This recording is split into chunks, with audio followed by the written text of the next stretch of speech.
You succeeded in your first mission. You tracked down Daragast and returned to the Resistance headquarters. After coming back, you enjoyed some well-deserved time off. Now, both you and Raymond are eagerly awaiting for the warrior bard's arrival. Finally, on a sunny morning, Daragast reaches the village. You can't take your eyes off of him. Despite being a middle-aged man, you find him charming, and his clothes still reveal a toned body, ready for action. You decide to make the first move. About time you got here. Had any doubts? He replies, half smiling. No, and neither did Raymond. Good. Would you take me to him? Of course. You smile back at him, but Daragast evokes conflicting emotions within you. While his presence is reassuring, you can feel how dangerous he could be. Part of you has trouble being at ease around him. You escort Daragast to the largest tent in the village. Inside, a handful of men whisper as they study a map laid out upon the table. As you step in, one of them raises his head, crossing his gaze with the bard. Raymond, says Daragast, bowing. Daragast. It's the only word he says, and he lets it out as a sigh. You two must have many things to discuss. It would be better leaving you alone. You take your leave as a sign of respect. A nod from the wizard dismisses all the other men who follow you outside. Nobody leaves the surroundings, though. Raymond will be calling for you shortly. Many crucial decisions are to be made, and you will need to be there. As expected, Raymond summons you shortly after. You don't all go back inside. Just 2 wizards, a warrior, and yourself. You are the Resistance's advisors, and as such, take part in every meeting. As you sit, Raymond starts talking with the authority he deserves, directly addressing Daragast. We need your help. Your presence here restores our souls, but it's not just that. You could help us find new allies to plan an offensive strike against Leon. Your opinion and your support are pivotal to us. Raymond is desperate. He has no idea how to proceed. He can't figure out how to stop his former student. you're talking to a man who can't do anything more than brandish a rapier against common enemies. Ghosts of the past are a completely different story. That sylph Ancorin is really good. She could certainly do better than me. Your reaction to the unexpected praise is an ill-concealed sneer. Ancorin's abilities indeed make her a precious asset, but in a different way. Each one of us is essential to the cause.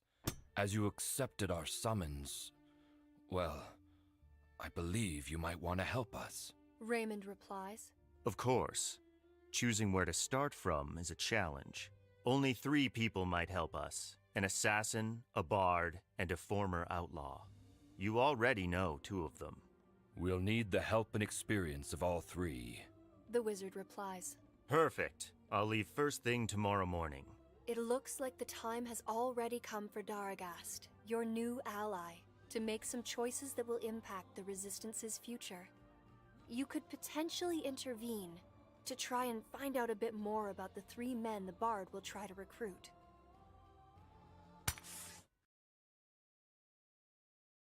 The bard's name is Balgol Oriar.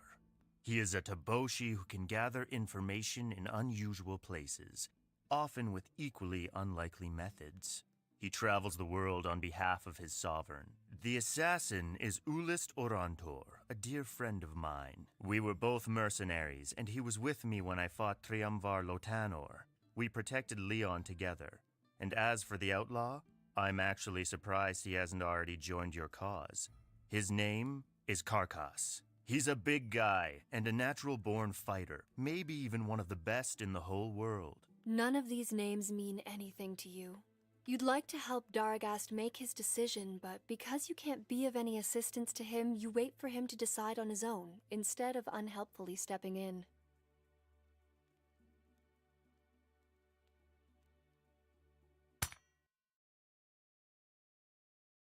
I met him in Akma. He's the one who told me where I could find you. Where did you see him? Daragast asks you, surprised. In Akma's jail. He was playing a beautiful silver lyre. As you mention the instrument, the bard's face lights up. It's been several days. Do you know how he ended up in there? He asks, worried. I have no idea, but he was quite calm. I don't think it was anything serious. Daragast is worried for his friend, and you try to reassure him, lightening the mood. I hope not. Daragast sighs. I'll leave tomorrow. I just need a good horse and some food for the journey. You'll also get something else. Raymond adds, after silently watching your exchange. As he catches everyone's attention, you wonder what he has in store. Raymond heads to a large wooden ottoman you hadn't noticed. Carefully, he takes a key hanging from his neck that had been hidden under his clothes. He turns it in the lock and opens the lid. From within, he takes a bundle of rolled fabric, long and thin. Raymond lays the package on the table. Everyone's eyes are attracted to it, even those who just stand there without saying a word. It looks like a sword, Whispers the warrior. How insightful! Replies one of the wizards caustically. You let the three taunt each other. They're just innocent jibes. However, as Raymond unties the bundle, a beautiful rapier is revealed, and everyone goes silent. 4 differently colored gems decorate the hilt. The first one is brown, representing the power of earth. The others are red, for fire, blue, recalling the strength of water, and finally, a colorless jewel embodies the power of air. The 4 magic stones protect the sword's bearer, but they may do much more. You've heard of the rapier many times, but you never thought you'd see it with your own 2 eyes. The Sword of Ruin. Daragast murmurs. Precisely. Replies Raymond. Everyone is quiet, dumbfounded, even daunted. You can't speak either. Your tongue feels as if it's stuck to your palate. That weapon could be extremely dangerous in the wrong hands, and you had no idea Raymond had it. He's entrusting it to Daragast, and you wonder how it could play out. How did you get it? Questions the bard. I seized it after the destruction of the Tower of Balinor. It's a long story, and there's no time now. Just know that I got lucky, and that this is our only hope against Leon. Today, like many years ago, it's up to you to carry it. Daragast reaches out with a hand, accepting the rapier, and straps it to his side. The meeting proceeds, and you update the newest member on the Resistance's situation. Finally, as everyone is leaving, you offer to take Daragast to his tent. You've been attracted to him since your first encounter, which is something you've never experienced before.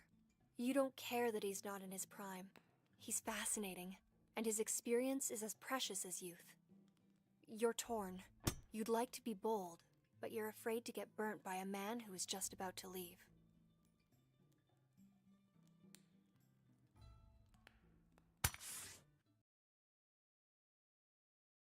You must be tired. You'll want to rest a bit.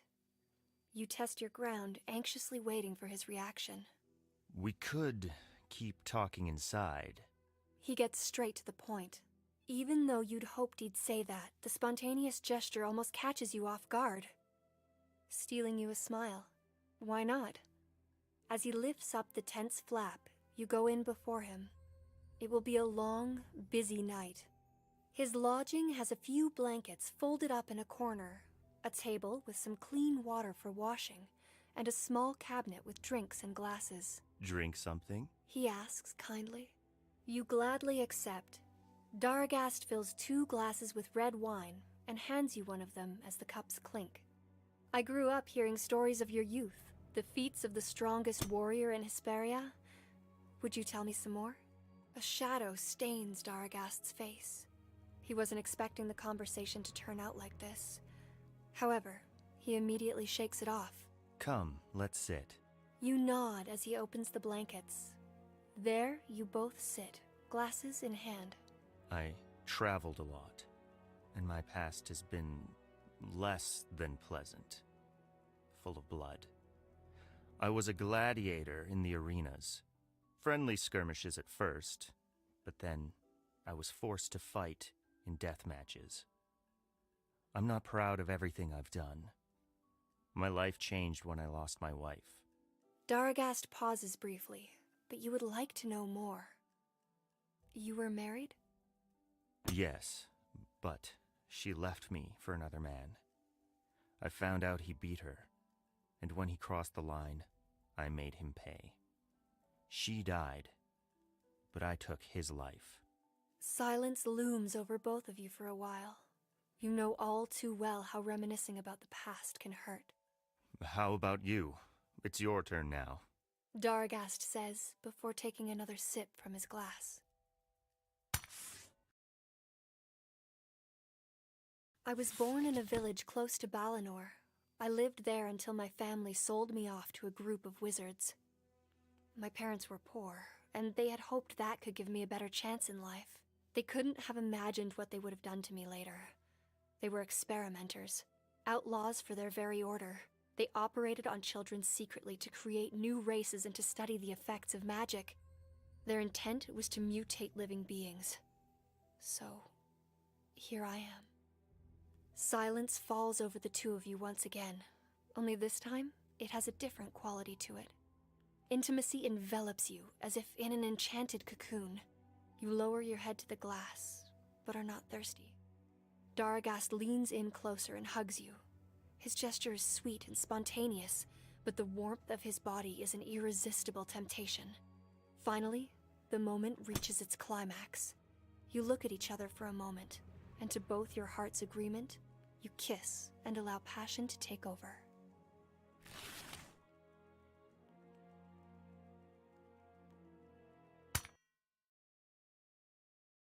You wake up in a tent that isn't yours. The blanket next to you is empty. You slept so well that you didn't even hear Dargast leave. The sun is already high in the sky, and your bard has already left for his mission. You wonder if you'll ever see him again. Anyway, your heart has a new hope now. You go to see Raymond, expecting to be assigned a new task. Now that the situation is moving along, you don't want to be left sitting on your hands.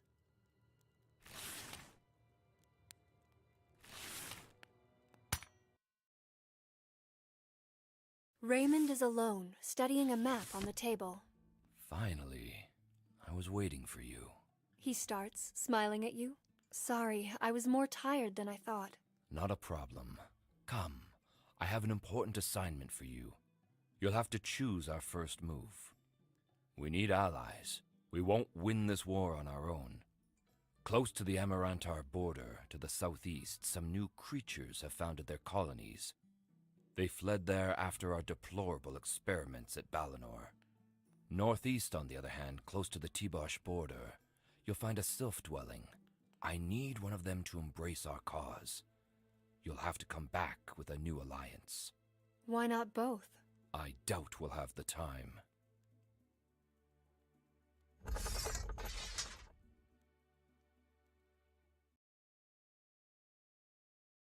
You have made up your mind and gather some supplies right away. You choose a fast horse and grab your trusty bow, a knife, and a short sword and leave immediately. You try to avoid the bigger cities, but the road takes you back to your past. Avoiding the places where you grew up proves impossible. It's almost evening, and even though your destination is close by, you stop at a remote village.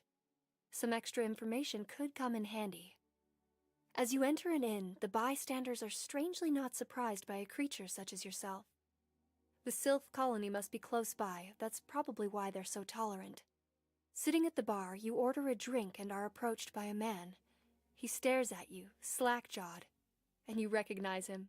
Mifford, what are you doing here? You cry out in surprise. And Corin! You hug as all the other customers go on about their business. You're both happy to meet again. You were childhood friends, but whereas he's still a human, your fate was different. I'm heading to Faust. I need to get my daughter back. Mifford tells you. You cloud. A daughter? You didn't realize so much time has gone by. Why? Is she staying with her mother? If only. A group of Tiboshi ravagers came by our village and destroyed it. They took all our children and killed all the elders, as well as the few men who weren't too far off in the woods working. It was a sudden attack, even though the women might think otherwise. Mifford falls silent and lowers his head, and begins to sob frantically. You avoid further questions. Even though you are extremely sorry for your friend, you have an urgent task at hand. Mifford didn't ask for anything. Helping him or not is up to you.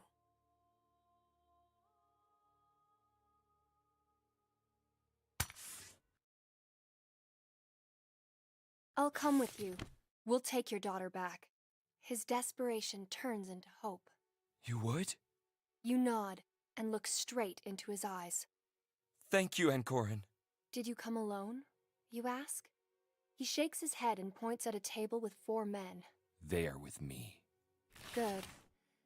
You smile, though there's no happiness on your face. You look like a nice team. Now time is of the essence. Why are you sure they're headed to Faust? That's where they mine the metals they use to make their weapons. Mifford is right. He introduces you to the other men, and you get acquainted with them.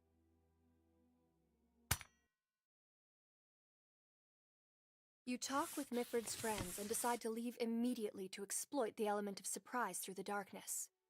The 4 comrades have no problem relating with you. They accept your help, no questions asked.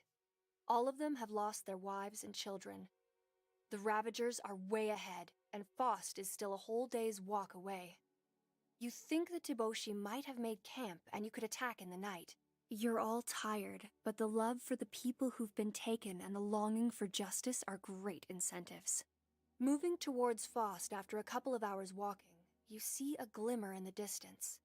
It's a campfire. You strain your ears to listen in. Some men are shouting. There might be some guards, but you doubt they're too cautious. The coarse camp highlights a cocky attitude. The situation could be solved quickly, but you need to choose wisely. Your partners don't have any tactical experience, while you've already been on several missions. You need to assess several factors. It is night, and the only light source is the Tiboshi campfire, thanks to which you are able to distinguish several profiles. The prisoners should also be there, but they may have already been put to sleep or tied away from the fire. You need to be shrewd and resolute. You stop to consider the options. Let's charge those bastards and kill them all. We got horses. We have the upper hand. The others seem to agree, but they're waiting for your decision. They trust you and won't make a move without your order. You have a huge responsibility. The lives of innocent children depend on you. Charge. Everyone moves stealthily. Move stealthily on your own.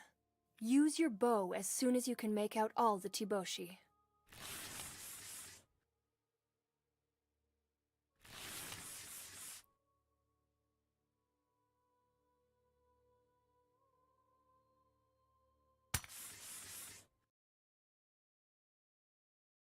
We can't charge. The children would die.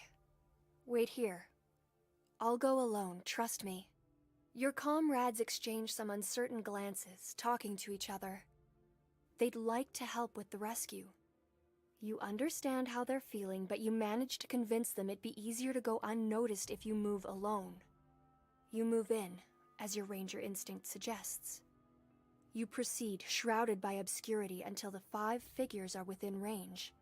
Your bow has never missed a single shot. Combat ethics would have you light the tip of your arrows to signal the incoming attack, but your opponents here are Ravagers who have kidnapped children. You knock your first arrow and shoot. Even before the first one reaches its target, you've already let 2 other arrows fly. The bolts hit their marks. You aimed for their heads. Small, yet lethal targets. The camp's light is more than enough to finalize your mission. The 2 men still standing look around, frightened. They stand up, unsheathing their weapons. They're panicking and can't understand who's attacking them, nor how many opponents they're up against. Their reaction is lethal, for them. The final arrows pierce their throats, killing them mercilessly. Your action was so perfect and swift that the children are still wrapped in their blankets, sleeping around the fire. Finally, as you approach them with their parents, you gently wake them up. Relief and tears of joy lightening the mood.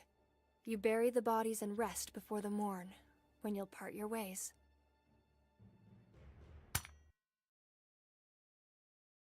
You've been traveling for a while now.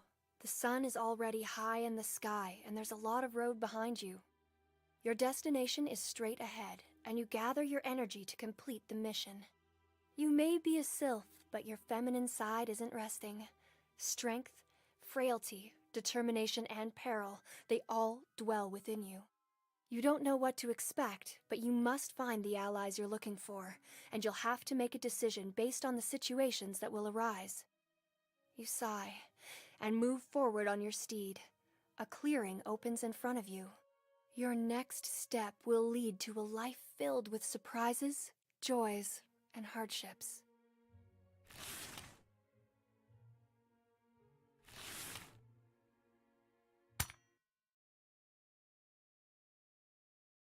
Your journey continues with one goal: to track down the Sylph community Raymond told you about. You proceed for about a half a day until an arch of wooded hills appears on the horizon. A stream runs along the soft slopes, and you figure it could be the right place for the settlement you're looking for. You proceed with caution, keeping your eyes wide open. Catching a glimpse of something moving along the vegetation, you figure you're not alone. A troop of sentries reveals themselves from the trees, keeping you in their crosshairs. You raise your hands. Their skin is as green as yours. An unarmed sylph approaches you.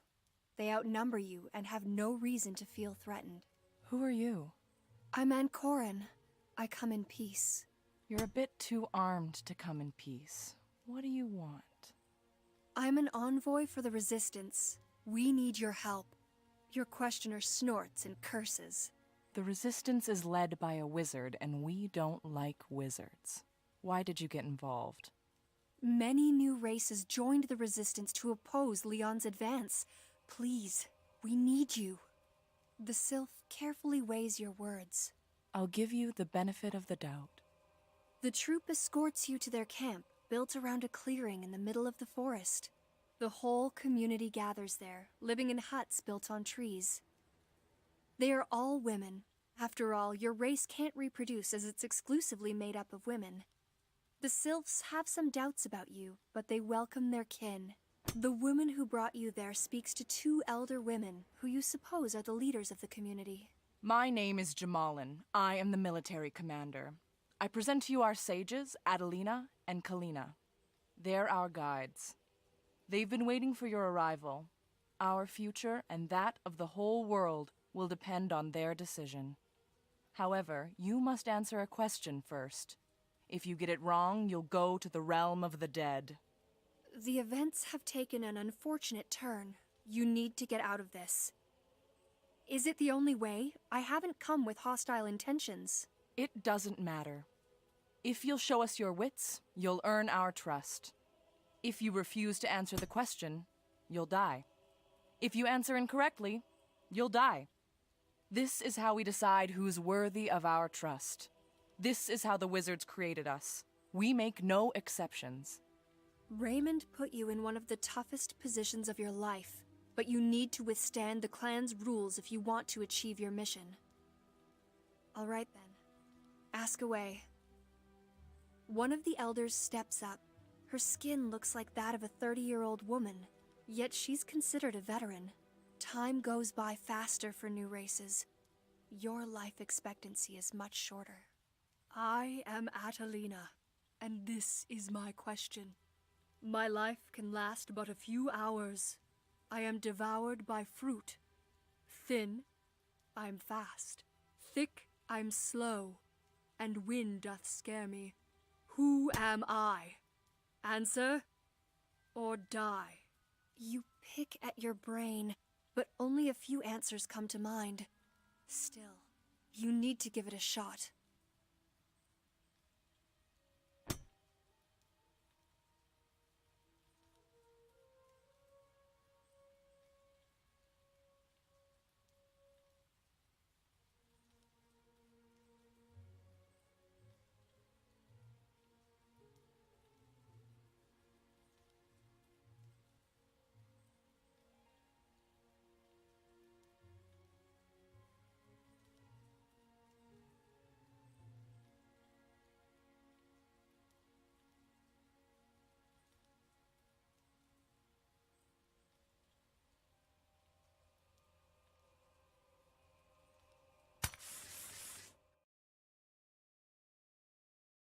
That is correct, child. Adelina sentences, smiling. So? Now we decide who shall follow you. However, we must first ask you something else. I hope my life isn't on the line again, you reply, piqued. No, but what will reveal to you concerns your life and your past. Choosing the path to take will then be up to you. So be it. It's the other sylph's turn. She looks deep in your eyes. Like Adelina, she's young as well. Will you feel as old when you're 30? I am Kalina, and this is my question. My father sings. My mother stutters. My cloth is white. My heart's of gold. Who am I? Answer, and I shall reveal to you the secrets of your past.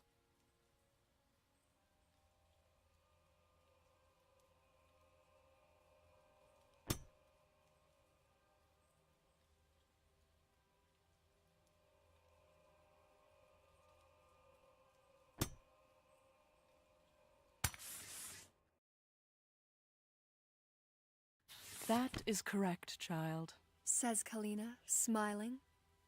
What do you know of my past? You can hardly wait any longer. all in good time. Now follow Jamalin. She'll take you to your lodging. Rest. We'll talk tomorrow. Complaining won't help. You follow the sylph who assigns you a hut. You don't know how to behave. You've lived among men while these creatures hid from the world, making one of their own. You hope tomorrow may bring good news.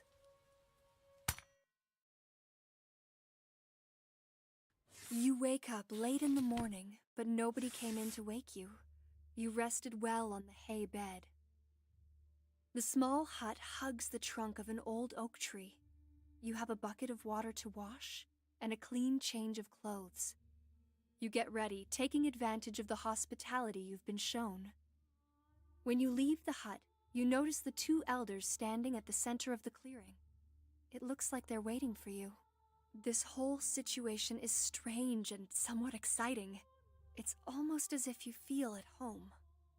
You approach them to greet them. Good day, child. Are you ready? Kalina smiles, greeting you. Yes, you answer, determined. As you know, we sylphs aren't part of the natural world. We've been created through magic. Horrifying experiments have violated our bodies. Many of us were but children. Raymond, the highest wizard of Balinor, allowed it. He didn't expect his adepts to abuse their powers.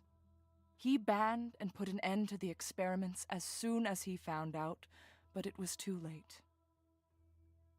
His ward, Leon Munar, turned his back on him and looked for all the wizards who had sullied themselves with such heinous crimes. An irreconcilable fracture split them apart because of this, and Leon was banished. Leon left the Tower of Balinor, but he understood he could never destroy everyone responsible for these horrors.